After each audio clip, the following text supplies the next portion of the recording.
Hi, my name is Madeline. When I was 21 years old, I just turned 21, I was battling an eating disorder, drug addiction, alcohol addiction, and I had just gotten out of jail. And I needed some place to live, so I moved in with a sweet young man.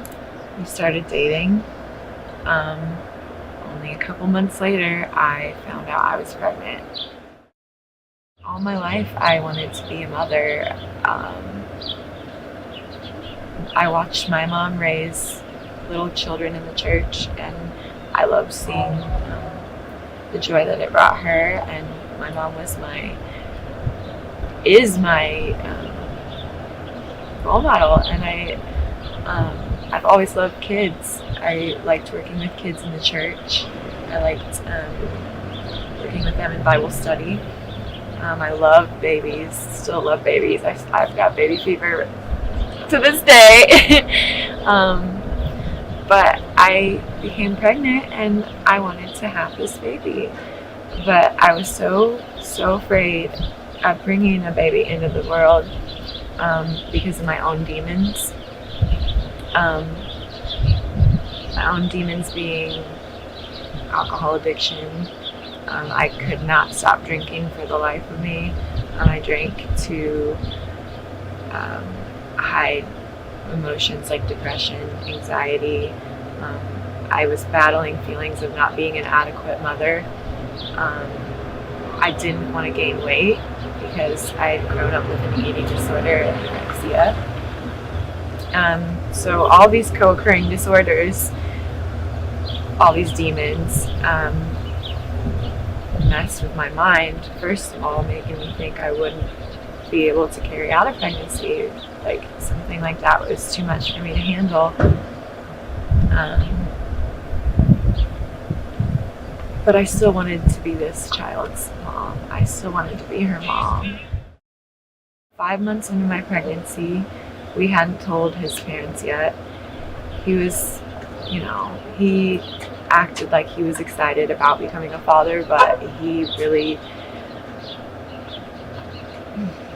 loves his mom. So his mom sat us down in a bar, put an ashtray in front of my face. I'm 5 months pregnant. I was big belly sitting at the table. She's smoking a cigarette in my face. And she orders a beer and she says, "Do you guys want one?" And my partner says, "Yeah, I'll have one." And I said, "No." And she pulls out a folder and she's going through all these papers about adoption and abortion. And she says, "Well, it seems like maybe you might be too far along already for an abortion." And it made me sick to my stomach. I had to run out. It made me sick. To hear a woman look at another woman with such little regard for like that woman and another person's life, a life that, her grandchild. To hear a woman tell someone, "Well,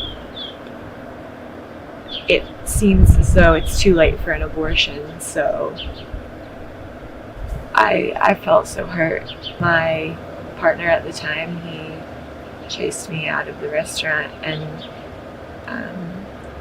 we got into an argument on the way home, and he didn't want to be a father, and he didn't know what to do, and he still didn't want me to have the baby. I had to separate from him. And I carried out the pregnancy, and I now have a beautiful 5-year-old daughter named Lydia, who I love with all of my heart, and thank God she has Jesus in her heart too. She already does. She sings songs, and thank God too, her father is in her life, and that grandmother who told me to get an abortion is in her life. And as much as I could, like, really not want them, that woman who hurt me with those words,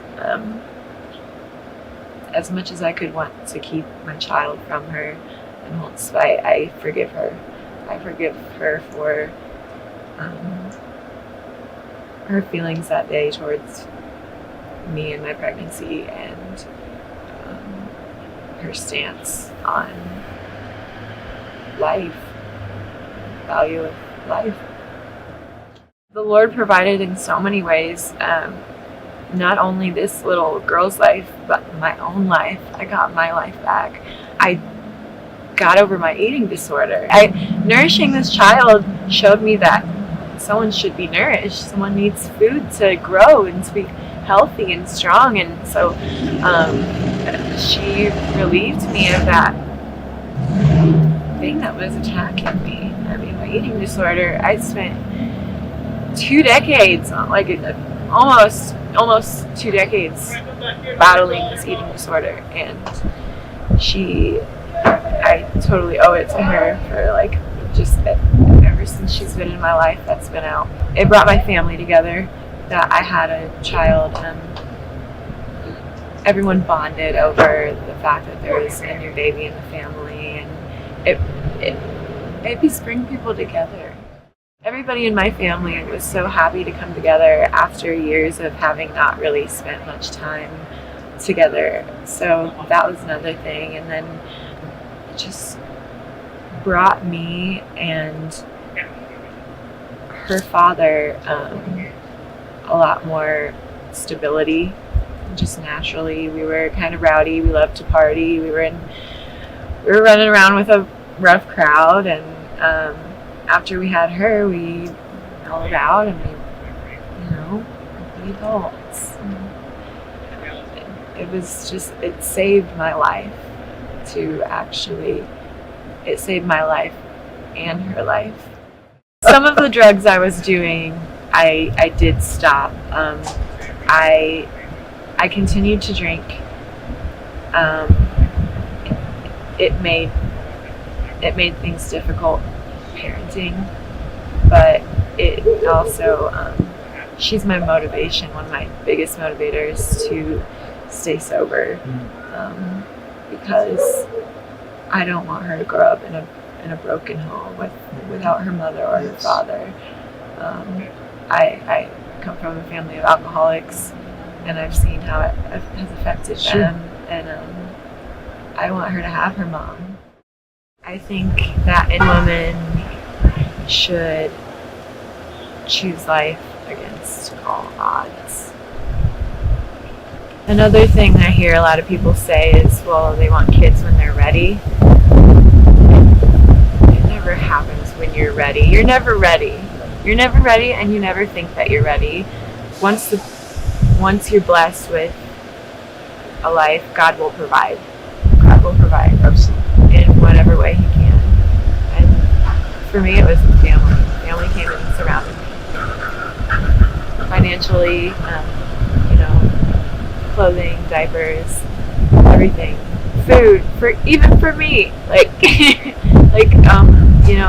God will provide where you cannot make ends meet, for sure.